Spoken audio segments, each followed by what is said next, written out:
복된 주일에 우리에게 주신 하나님의 말씀은 신명기 24장 17절에서부터 22절까지의 말씀입니다. 신명기 24장 17절에서부터 22절까지의 말씀, 구약성경 299면입니다. 신명기 24장 17절에서부터 22절까지의 말씀입니다. 이 말씀을 제가 봉독하겠습니다. 너는 객이나 고아의 송사를 억울하게 하지 말며 과부의 옷을 전당 잡지 말라. 너는 애굽에서 종되었던 일과 내 하나님 여호와께서 너를 거기서 속량하신 것을 기억하라. 이러므로 내가 내게 이 일을 행하라 명령하노라. 내가 밭에서 곡식을 벨 때에 그 한 뭇을 밭에 잊어버렸거든. 다시 가서 가져오지 말고 나그네와 고아와 과부를 위하여 남겨두라. 그리하면 내 하나님 여호와께서 내 손으로 하는 모든 일에 복을 내리시리라. 내가 내 감람나무를 떤 후에 그 가지를 다시 살피지 말고 그 남은 것은 객과 고아와 과부를 위하여 남겨두며 내가 내 포도원의 포도를 딴 후에 그 남은 것을 다시 따지 말고 객과 고아와 과부를 위하여 남겨두라. 너는 애굽 땅에서 종되었던 것을 기억하라.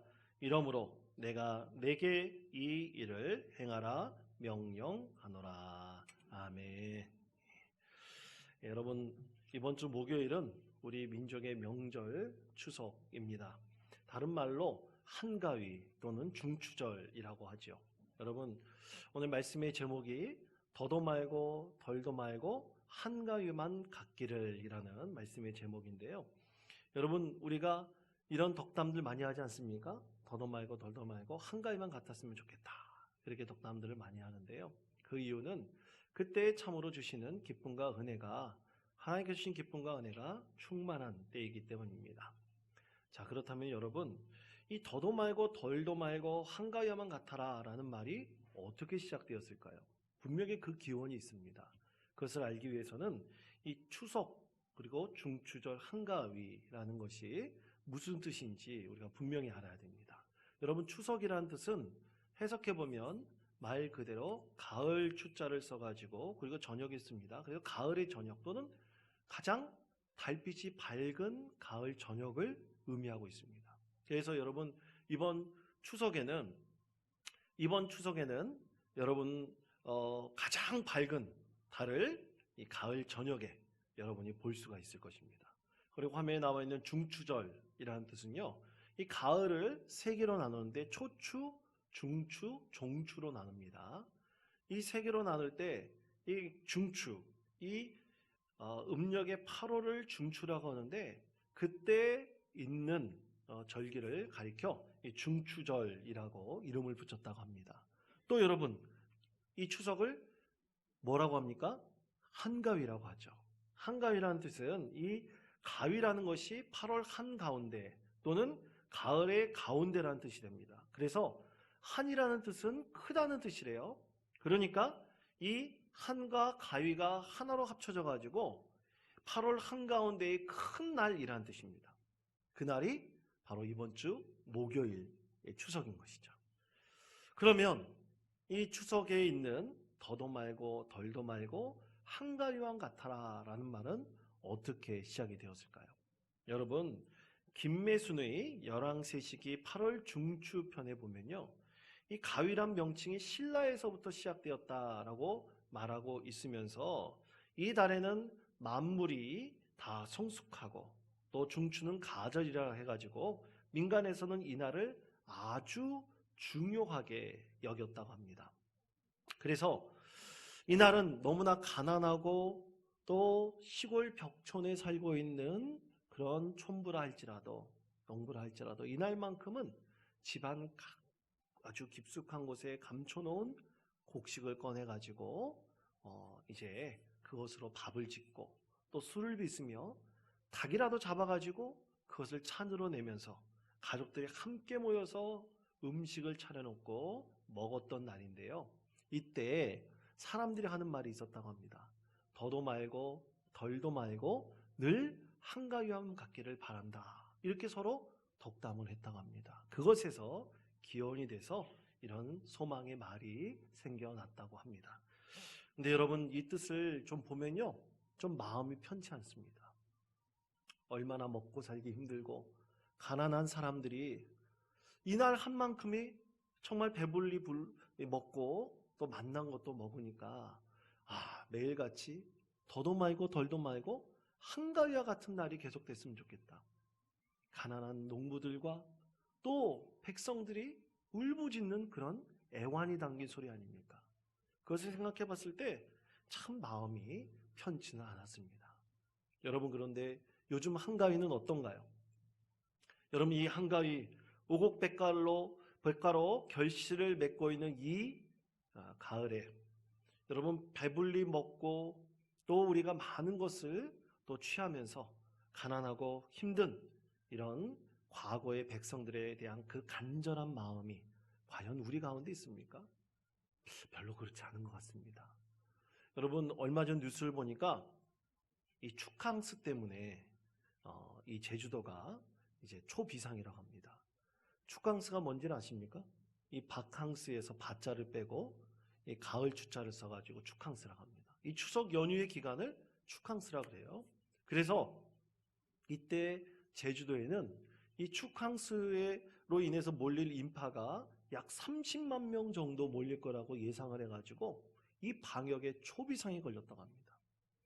여러분, 그러면 우리는 어떨까요? 우리도 이제 이곳을 지나가면 설악산이 있고 또 속초가 있지 않습니까?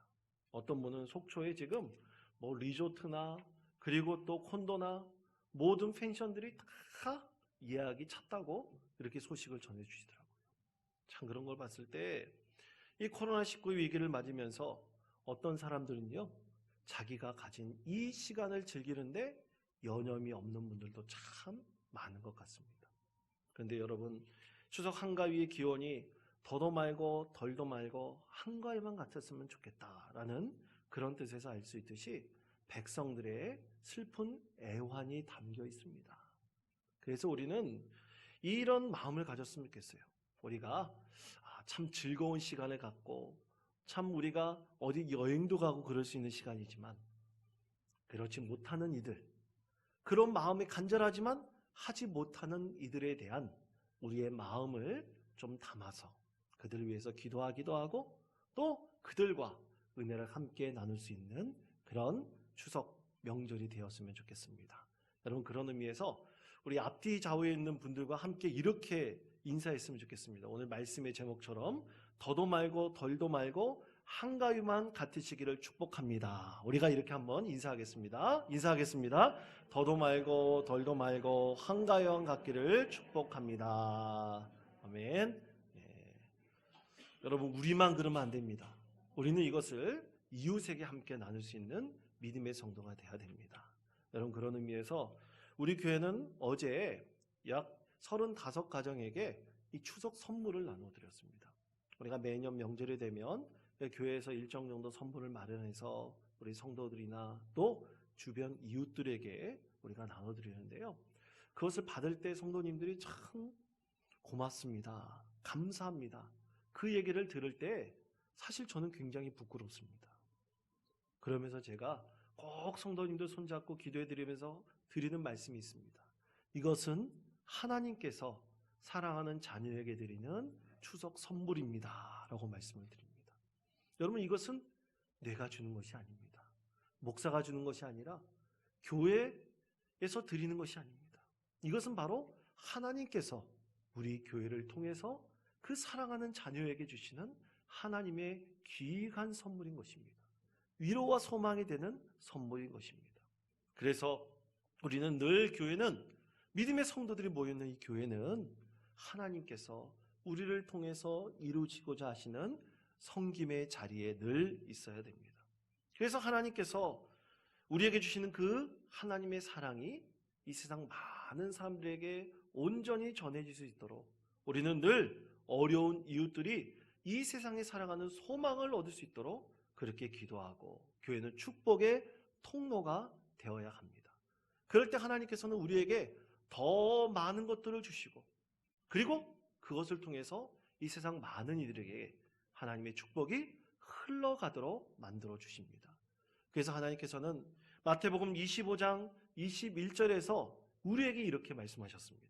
그 주인이 이르되 잘하였도다 착하고 충성된 종아, 내가 적은 일에 충성하였음에 내가 많은 것을 내게 맡기리니 내 주인의 즐거움에 참여할지어다. 아멘. 그렇습니다. 하나님께서는 하나님의 사역을 잘 감당하고 섬기는 믿음의 성도들이 있는 교회에 더 많은 복을 주시는 것입니다.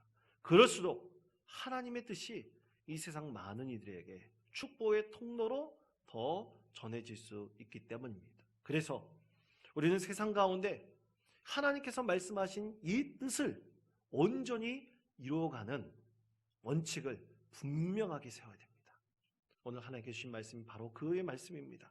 하나님께 주신 말씀은 특별히 가난한 이들을 돌보라 우리에게 말씀을 하셨습니다.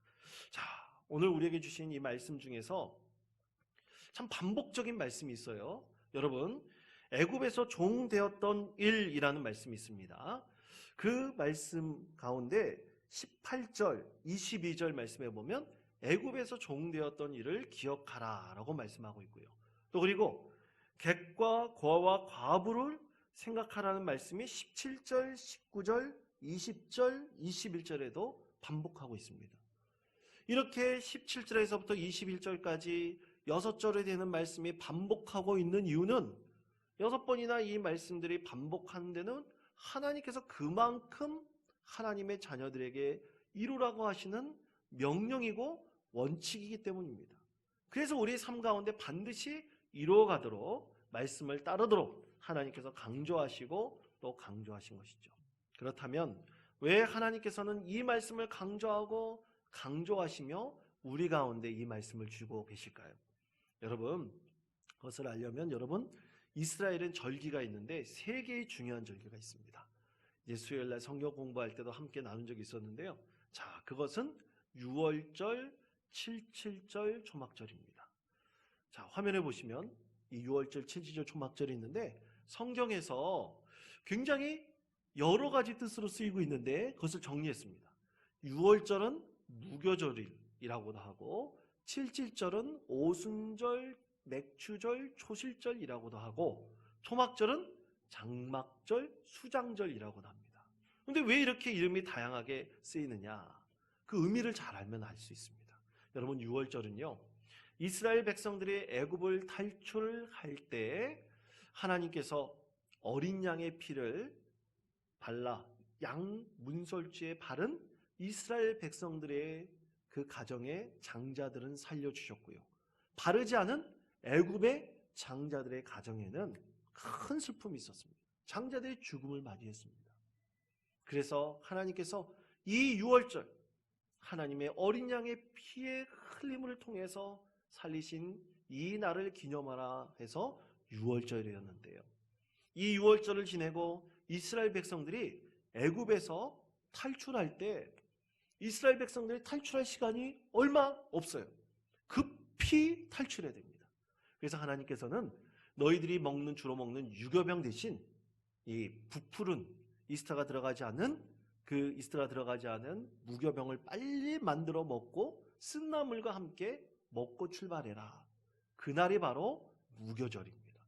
그래서 유월절과 무교절은 서로 연결이 되어 있고 하나로 이렇게 부르기도 합니다. 두 번째로 이제 이스라엘 백성들이 이 77절을 맞이하는데 그것은 오순절, 초실절, 맥추절이라고 부릅니다. 이것은 보리추수하고도 연관이 되어 있어요. 우리 교회에서는 이것을 받아들여서 맥추절을 기념하기도 합니다. 이 보리추수가 이루어질 때까지 약 6월절에서 49일 정도, 그래서 77이 49잖아요. 그래서 6월절에서 49일을 떨어진 그 숫자에 곱하는 것처럼 77절이라고 부르기도 하고 또 6월절을 합쳐서 50일이니까 오순절이라고 부르기도 합니다.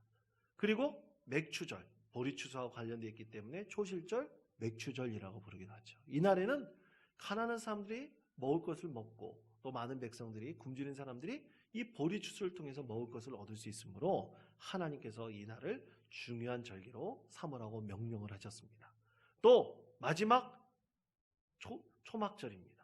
여러분, 이 초막절은요, 이스라엘 백성들이 40년 동안 광야에서 지낼 때, 애굽을 탈출하여 광야에서 초막을 짓고 지냈던 그때를 생각하라고 기념하라고 하신 절기입니다. 이 절기가 지금의 원력으로 따지고 보면 9월 말에서 10월경 정도 돼요. 그래서 이때가 바로 추수의 시기죠.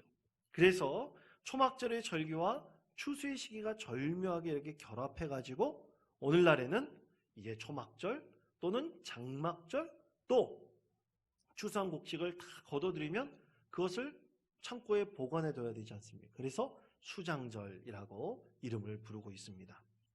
그런데 여러분, 이 하나님께서 이스라엘 백성들에게 세 개의 중요한 정기를 말씀하시고 명령하셨을 때는 그것을 지키라는 분명한 이유와 목적 그리고 의미가 담겨져 있습니다. 여러 가지 이름을 부린데도 분명한 이유가 있습니다. 특히 초막절은 우리나라에서 명절로 이루고 있는, 지키고 있는 추석과도 일치합니다. 시기도 비슷합니다.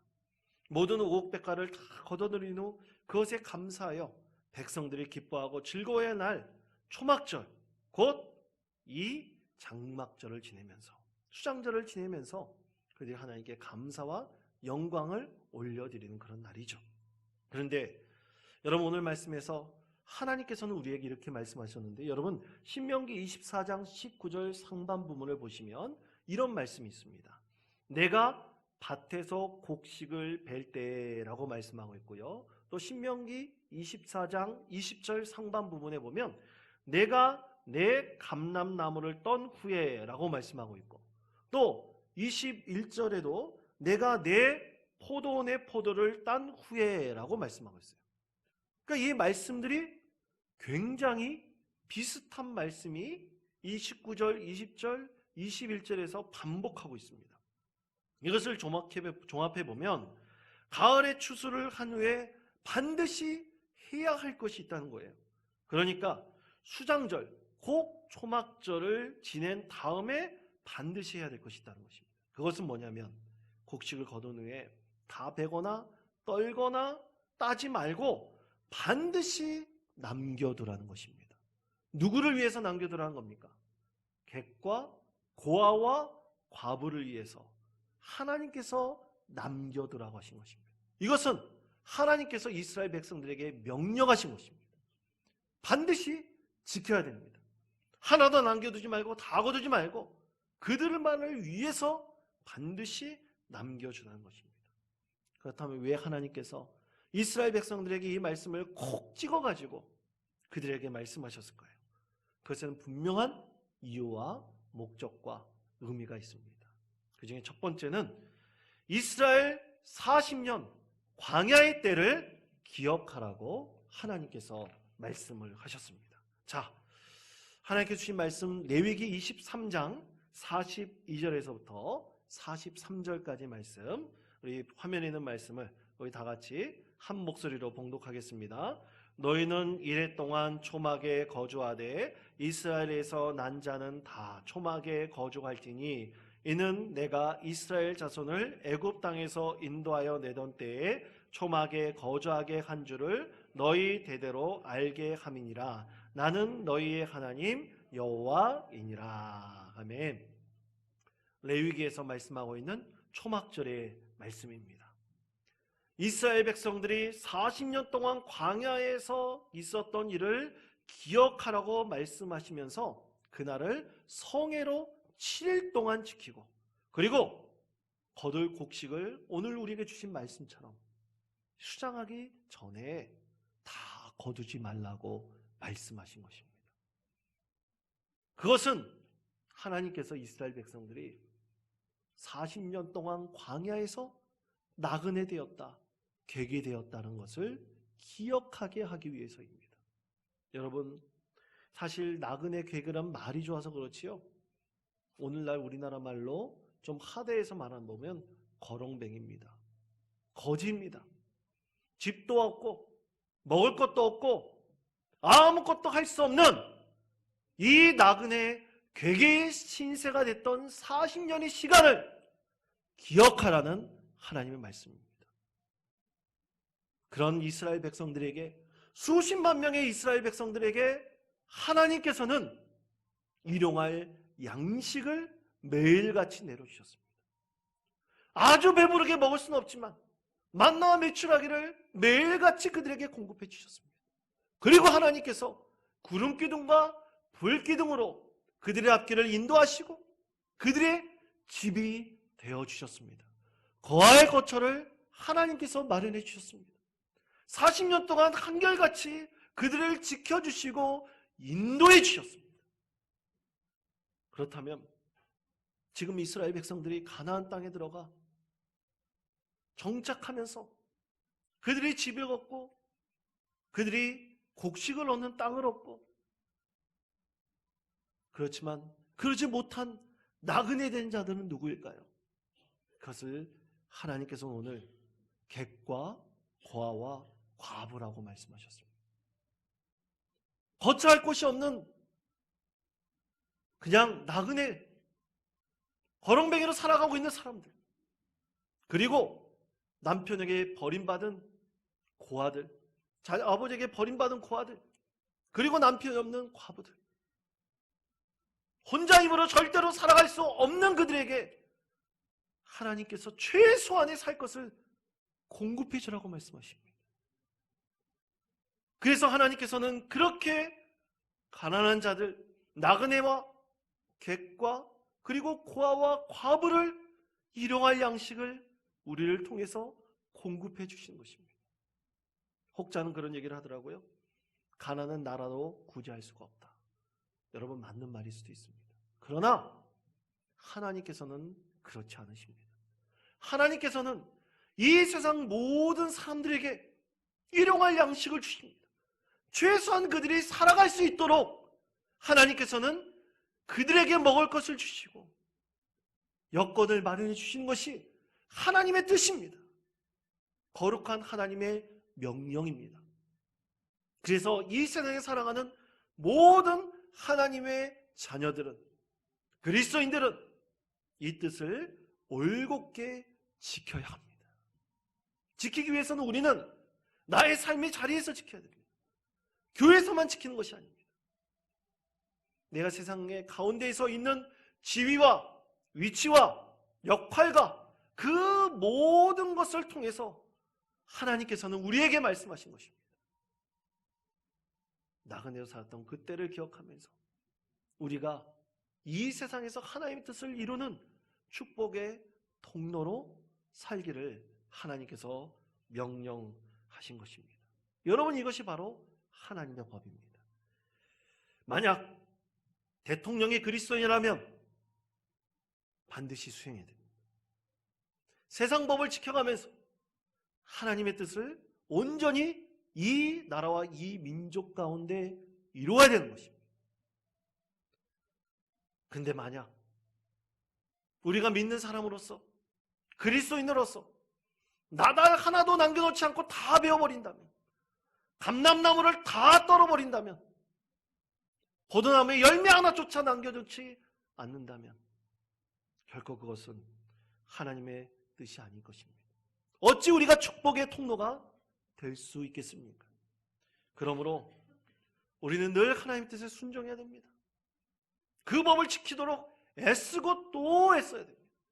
그러기 위해서 여러분, 가장 중요한 것이 있습니다.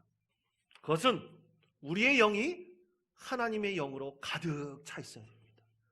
하나님의 은혜로 충만해야 됩니다. 하나님의 은혜로 충만하지 않는다면 결코 이 뜻을 이룰 수가 없습니다. 왜냐하면 하나님의 뜻을 따르기 전에 사단 마귀의 계교가 우리를 분명히 틈타고 우리를 유혹할 것이기 때문입니다. 그러기에 사랑하는 성도 여러분, 40년 동안에 있었던 광야에서 지켰던 나그네 되었던 그들이 삶을 기억하라 하신 하나님의 말씀이 오늘 이 초막절 가운데 우리에게 주시는 하나님의 말씀인 것입니다. 두 번째로 애굽의 종 되었던 일을 기억하라고 하나님께서 말씀하셨습니다. 신명기 24장 22절의 말씀입니다. 우리 다 같이 한 목소리로 봉독하겠습니다.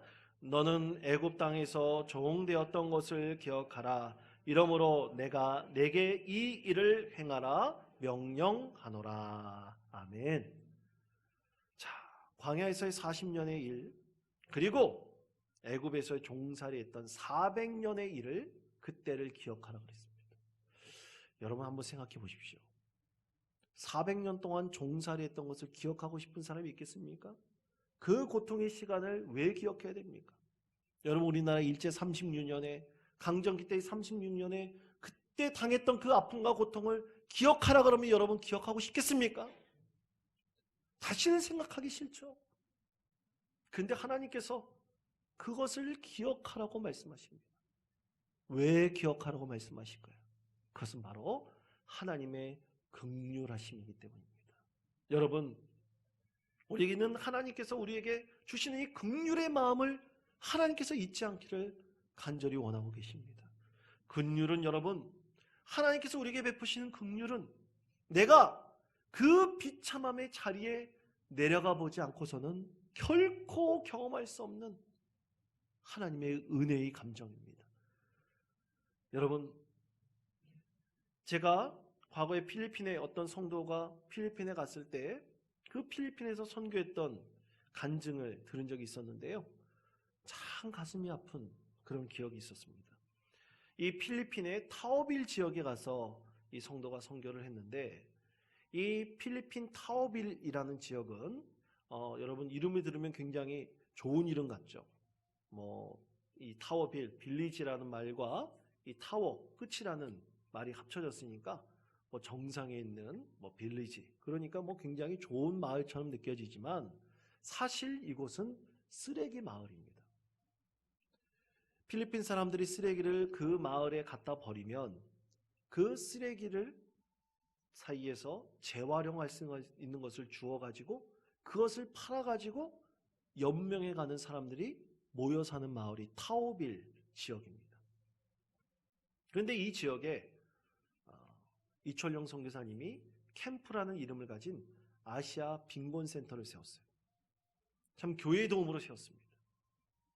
그래서 이곳에서 이 마을 사람들을 섬기고 그들에게 스스로 살아갈 수 있는 힘을 얻을 수 있도록 사역을 감당하고 있습니다. 근데 이 사역에 이 성도님이 가서 도움을 주게 되었던 것이죠. 그때 이 성도님이 가서 하셨던 일은 이 머리를, 이 헤어스타일을 이제 깎아 만들어주는 일이죠. 머리를 다듬어주는 일인데, 여러분 머리를 다듬어주려면 어떻게 해야 됩니까? 머리를 감겨줘야 됩니다. 근데 아이들이 와가지고 이제 머리를 감겨주려고 그러는데 머리가 감겨지지가 않아요. 아무리 물을 부어도 머리를 제대로 감아본 적이 없는 아이들이기 때문에 머리에 물이 먹지 않습니다. 그리고 그 머리를 이렇게 보면 머리 사이에서 그 맞는 그 악취는 둘째치고 그 안에서 이가 가득하고, 그리고 그 여러 가지 잡다한 배설물들이 가득한 것을 봤을 때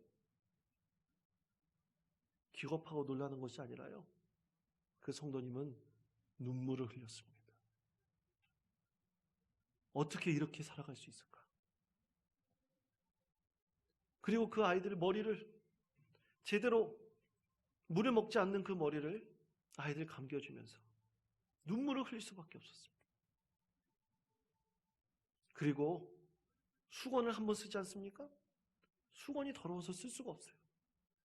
너무나 시꺼매져 버려가지고 한 번 사용하면 쓸 수가 없습니다. 그렇게 아이들의 머리를 가꿔주면서 그 성도님 심정에 가득 찼던 것은 바로 하나님의 긍휼하심이었습니다. 하나님께서 이들을 돌보시고 계시는구나라는 하나님의 긍휼하심의 은혜가 충만하였습니다. 그래서 눈물을 흘리면서 그 다음에도 하나님께서 그들을 이끌어 가시는 것입니다. 그곳에 가서도 또 사역을 하면서 매년같이 자기의 시간을 내고 물질을 내고 그 모든 여건을 다 할애하면서 그곳에 가서 사역을 또 감당하고 매년 감당할 수밖에 없는 이유는 바로 하나님께서 우리에게 영혼 가운데 긍휼하심을 베풀어 주셨기 때문입니다. 그래서 하나님께서는 이스라엘 백성들에게 말씀하셨습니다. 그런 비참한 처지, 400년 동안 있었던 그 종살이했던 것을 기억하라. 당했고 아픔을 경험했던 것을 기억하라는 것이 아니라 그 가운데 임하였던 하나님의 긍휼하심을 기억하라는 것입니다. 400년 동안 그들과 함께 해주셨고 그들의 소망을 들어주시고 그리고 그들 가운데 400년 이후에 애굽을 탈출하게 하신 그 하나님의 긍휼한 마음을 기억하라는 거죠. 그러므로 사랑하는 성도 여러분, 우리는 하나님의 긍휼하심을 결코 잊지 말아야 됩니다.